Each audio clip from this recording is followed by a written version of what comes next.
Wow, beautiful.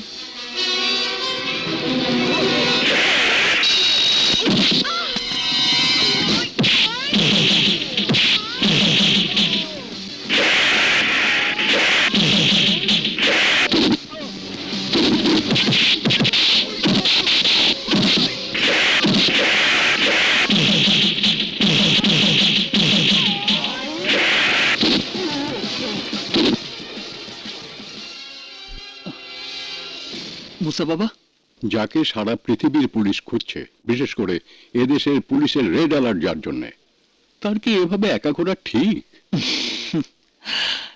একা তো আমি চিরকালই মুসা বাবা। তুমি ছাড়া আর কে আছে আমার?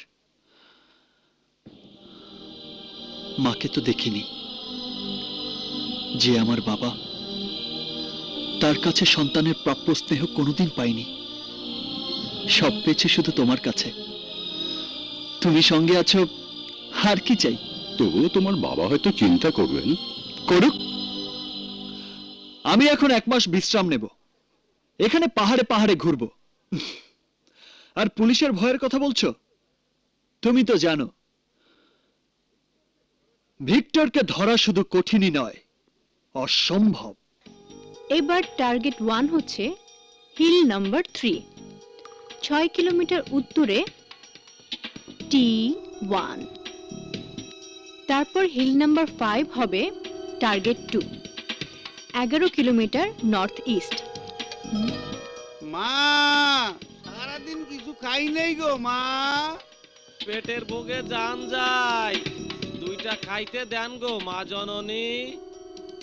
ল্যাংড়া লুলা আতুর দেখা করেন মা গো দান, 1 পয়সা দান করিলে 70 পয়সা পান। ল্যাংড়া লুলা আতুর দেখা করেন মা গো দান, 1 পয়সা দান করিলে 70 পয়সা পান। থামো, ভিতরে এসো। বলো, খবর কি? চিন্তা ফেলাইছেন ম্যাডাম? এর নাম ফরেন ট্রেনিং। ব্যাস ব্যাস, কাজের কথা বলো।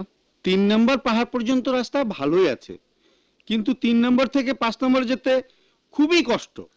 যে অবস্থা দেখছি তাতে ওই পর্যন্ত যাইতে হইলে আসলেই ল্যাংড়া হয়ে যাইতাম।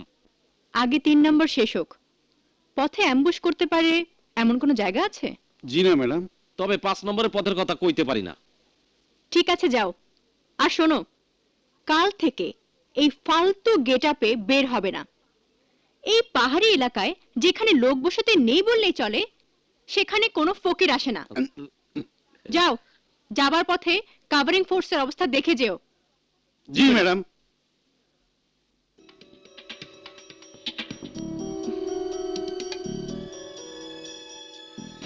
হিল 5 এর পথটা দুর্গম, সম্ভবত ওটাই ওদের প্রধান ঘাঁটি। তার মানে সবচেয়ে আগে হিল 5 এ অ্যাটাক করতে হবে, না হলে এদিকে অ্যাটাকের খবর পেয়ে ওরা সতর্ক হয়ে যাবে।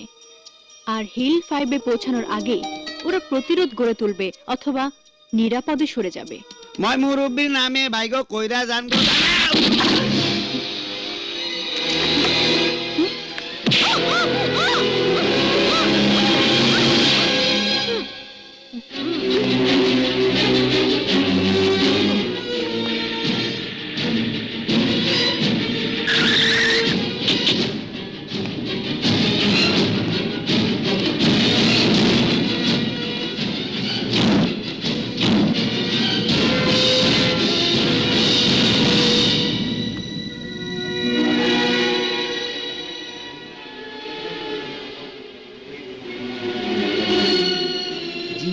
একটুখানি যা দেখছি একেবারে টস্টের।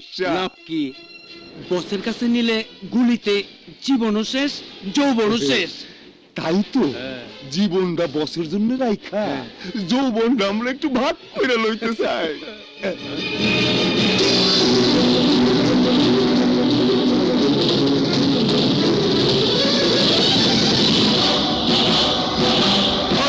কেডা তুই?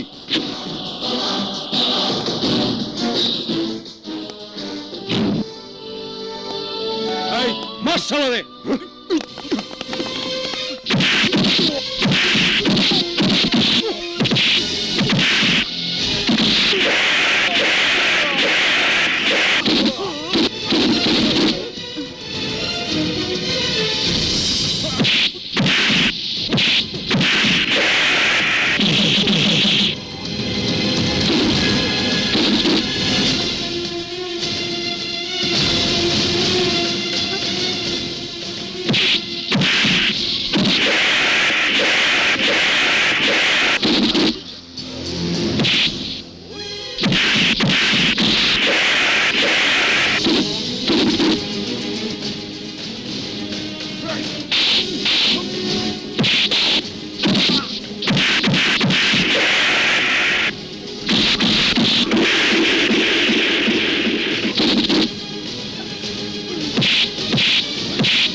Hey, are you all right? अरे बाप रे, ये तो रॉक क्लोरोफॉर्म। थैंक्स गॉड যে আপনার লাং ব্লক হয়ে যায়নি। আপনি কে? এই মুহূর্তে বিপদের বন্ধু ভাবতে পারেন, কিন্তু ওরা আপনাকে নিয়ে যাচ্ছিল কেন? ওরা কারা সেটা যখন জানতে পারবো তখন কারণটাও জেনে ফেলবো। চলুন আপনাকে পৌঁছে দেই, চলুন। আস্তে। কত দূরে থাকেন আপনি? ওরা আমাকে কত দূর নিয়ে এসেছে ঠিক বুঝতে পারছি না। নো প্রবলেম, গাড়ি আছে, ঠিকানা জানা থাকলেই চলবে। উঠুন। আস্তে।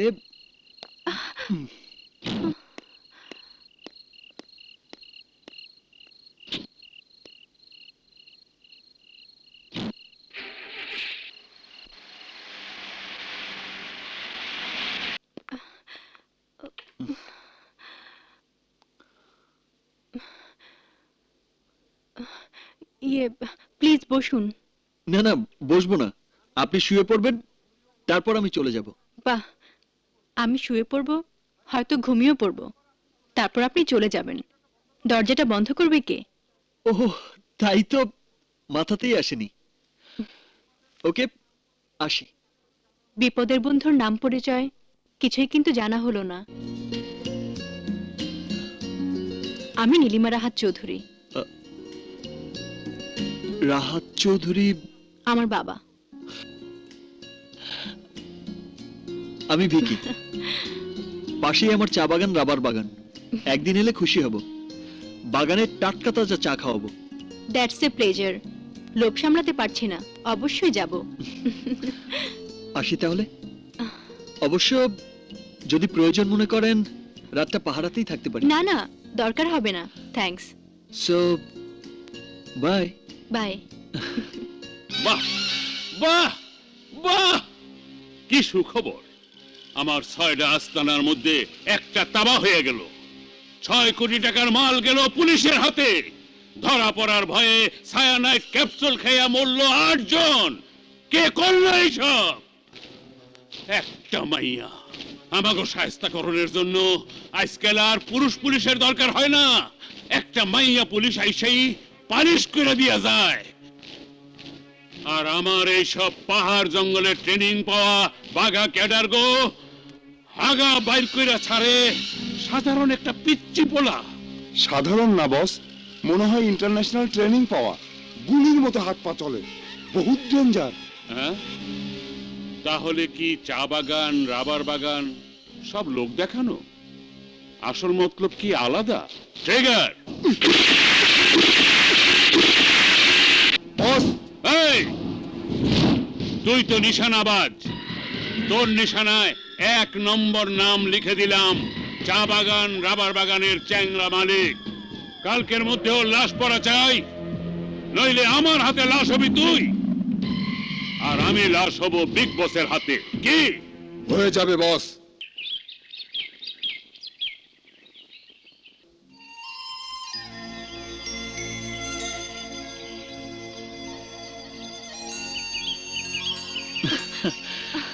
হাই। হাই। জগিং করার অভ্যাস আপনারও আছে দেখছি। জি, ভোরের এই নির্মল বাতাস শরীরে লাগানোর সুযোগ আমি কখনোই মিস করি না। আমারও এই শান্ত নিস্তব্ধ প্রকৃতি খুবই ভালো লাগে। সুযোগ পেলে এর সাথে মিশে যেতে ইচ্ছে করে। Same to me.